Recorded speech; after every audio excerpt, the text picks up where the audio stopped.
If you were to rub a magic lamp and wish for a genie, out would appear a grinning John Connelly, filled with wisdom and advice.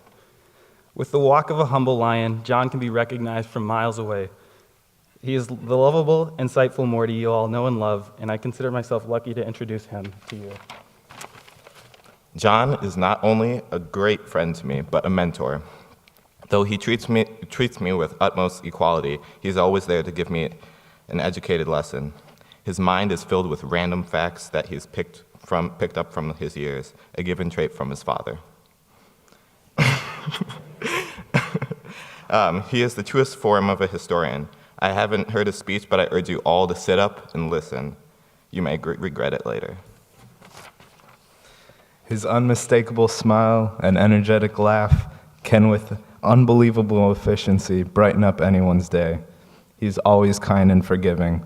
So I implore you all of you here today, to open your hearts and ears to what this young man has to say. For I have gained immense inspiration and have been left in awe by the lessons taught to me by the last speaker of today's assembly, John Connelly.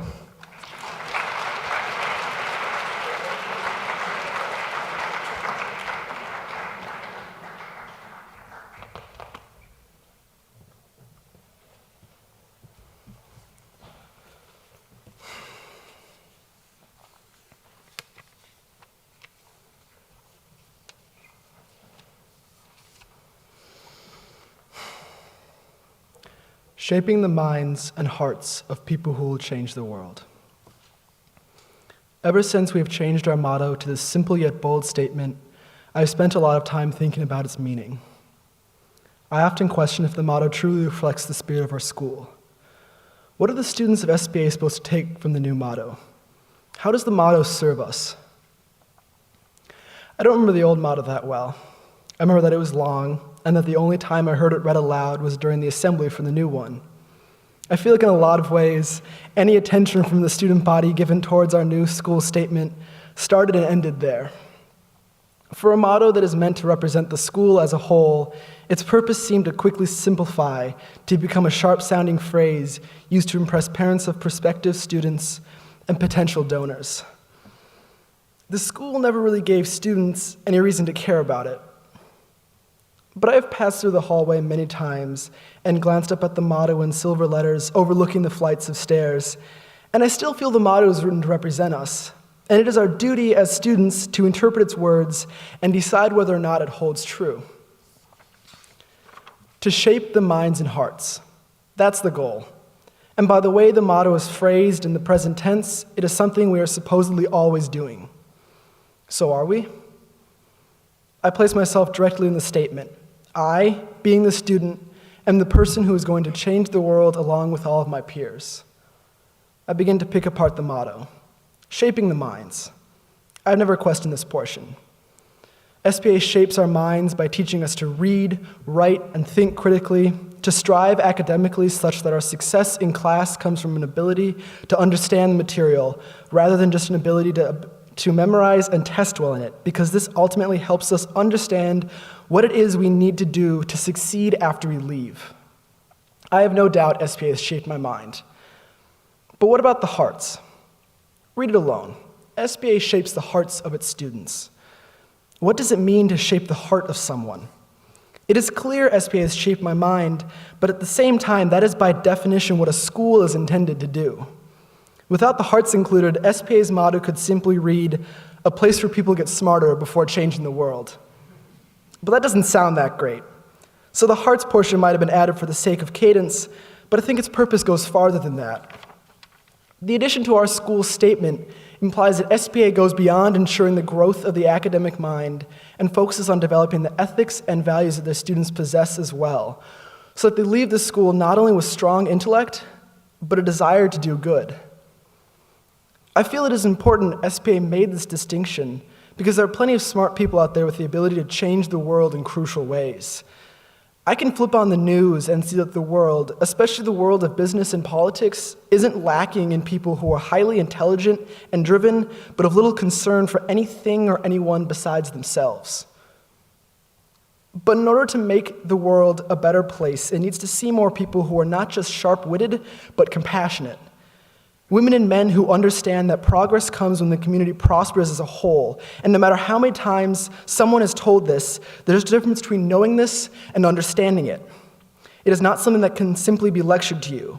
It is your heart being shaped, not your mind. What I urge of SPA students is that you always try to keep in mind the values that you've created for yourself and follow them. Notice the way you treat other people and reflect on it. What have you done in the last days or week to help someone else out purely out of goodwill? Understand that you are attending a school that states that one of its core ambitions is to help students succeed in these ways.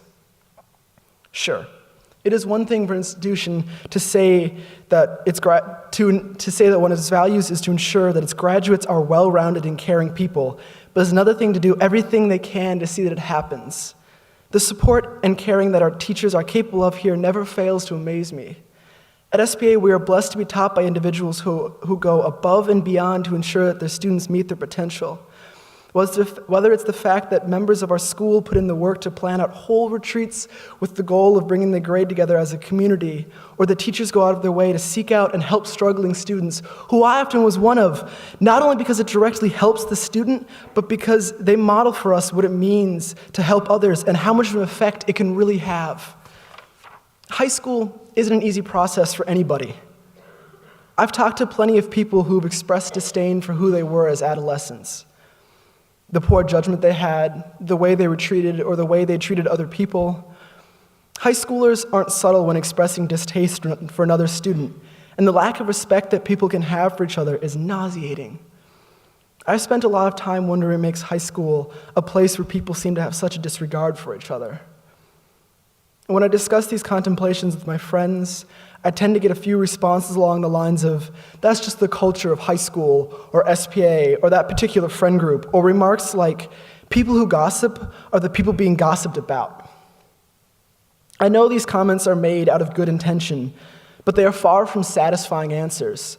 And moreover, I think we do ourselves an injustice when we dismiss insensitive remarks and actions as the norms, because when one does harm on someone else, there's always a lesson to be learned. The moments we have to take responsibility become chances for us to grow as people. You have the choice to either look back on your teen years as a time of constant mistakes or a period of considerable improvement. It's not like high school is the only place where I see people disregarding one another because they are too caught up in their own egos. It's unfortunate, but in the outside world, compassion and acts of kindness are often much harder to find, while acts of egotism can be common occurrences. What I'm trying to say is that even if high school wasn't where you were your best self, that's okay. It's probably a good thing. But you should never underestimate the sheer amount of growth that you or any one of your peers can go through during your 4 years of high school. And what I want you to remember is that our motto reads the way that it does for a reason. We are the future, and it is on us to go out and make